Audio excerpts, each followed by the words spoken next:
اس میں آپ تمام جماعتوں سے رابطہ بھی کریں اور اس کے ساتھ ساتھ الیکشن کی تیاری بھی کریں۔ اب آپ کو یاد ہوگا پچھلے دنوں جو ہے کچھ لوگ جو ہیں پی ٹی آئی کے جو ہے مولانا فضل الرحمان سے ملے تھے، اور جب مولانا فضل الرحمان سے ملے تو پتہ یہ بھی چلا تھا کہ وہ عمران خان صاحب کی ہدایت پہ نہیں ملے، وہ جا کے ایسے ہی مل لیے، لیکن جب وہ ملے تو آپ کو پتہ ہے کہ یہ خبریں سب سامنے آ گئیں، اور وہ خبریں جو ہیں باقاعدہ مولانا صاحب، مبصرین کا یہ کہنا ہے کہ مولانا صاحب نے باقاعدہ ڈسکلوز کیا، اور وہ جو لوگ وہاں ملنے گئے تھے اس میں اسد قیصر صاحب بھی تھے اور بھی لوگ تھے، انہوں نے باقاعدہ مولانا صاحب کے ساتھ جو ہے وہ کھانے پہ بھی بیٹھے، ان کے پیچھے نماز بھی پڑھی، تو اس سے ایک بڑی کھلبلی مچ گئی۔ لیکن پھر بعد ازاں جو ہے ظاہر ہے کہ بہت ساری فوٹیج بھی آ گئیں اور وہ سب کو پتہ چل گیا، اور اس میں جو ہے خاصی جو ہے پریشانی بھی ہوئی لوگوں کے، پی ٹی آئی کے لوگ بھی بڑے جو ہے مخمص کا شکار تھے کہ یہ کیا ہو رہا ہے۔ لیکن پھر بالآخر پتہ یہ چلا کہ اس دائرے کو عمران خان صاحب کی ہدایت پر یہ کہا جا رہا ہے کہ اس دائرے کو وسیع کیا جائے اور تمام جماعتوں سے رابطے کیا جائے ماں سوائے نون لیگ کے۔ اب یہ نون لیگ کا جو مسئلہ ہے کہ عمران خان صاحب نے ہدایت کی ہے کہ ساری جماعتوں سے رابطہ کیا جائے، لیکن نون لیگ سے رابطہ نہیں کیا جائے، تو ایسا لگتا ہے کہ ان کی مین جو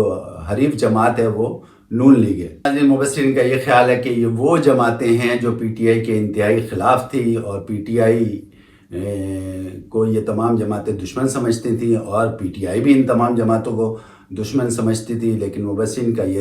یہ رائے ہے کہ اب یہ رابطے شروع ہونے جا رہے ہیں، اور یہ پھر بھی بہرحال خوش آئند ہے۔ لیکن انہوں نے یہ کہا کہ یہ نون لیگ اس میں کیوں ایبسنٹ ہے، ان کا یہ بھی کہنا ہے کہ ایک وقت لگتا ہے ایسا ہے کہ ایک وقت یہ بھی آئے گا کہ پی ٹی آئی کے لوگ جو ہیں وہ نون لیگ کے دروازے پہ جائیں گے، اور اس کے ساتھ ساتھ انہوں نے یہ بھی اندیہ ظاہر کیا کہ یہ بھی ہو سکتا ہے کہ کسی وقت عمران خان صاحب جو ہے ڈائریکٹ جو ہے وہ خود چل کے جو ہے وہ نواز شریف صاحب کے پاس جائیں۔ تو یہ خیالات ہیں مبصرین کے، اور یہ بھی ہو سکتا ہے کہ ناظرین پارٹیاں تو آتی ہیں الیکشن میں، سب پارٹیاں لڑتی ہیں، لیکن یہاں یہ بھی ممکن ہو سکتا ہے کہ کل کو جو حکومت بنائے وہ پی ٹی آئی اور مسلم لیگ نون بنائے، تو اس پاکستان میں سب کچھ ممکن ہے۔ اس سلسلے میں ہم بات کرتے ہیں کہ اسٹیبلشمنٹ سے پی ٹی آئی کے کون لوگوں کا رابطہ ہوگا، آیا وہ رابطہ کریں گے یا نہیں کریں گے، تو یہ اس کو آپ کو پتہ ہے کہ ہمارے ماضی میں اس قسم کی چیزیں ہوتی رہی ہیں۔ صدر مملکت صاحب نے بھی ڈائریکٹ جو ہے کسی کی ہدایت پہ جو ہے وہ اسٹیبلشمنٹ کی ملنے کی کوشش کی، لیکن وہ بھی ناکام ہوئے۔ اس کے علاوہ مبصرین کا یہ خیال ہے کہ شاہ محمود قریشی کی طرف سے بھی کافی کوششیں کی گئیں کہ اسٹیبلشمنٹ کو جو ہے ان سے رابطہ کیا جائے۔ اس کے علاوہ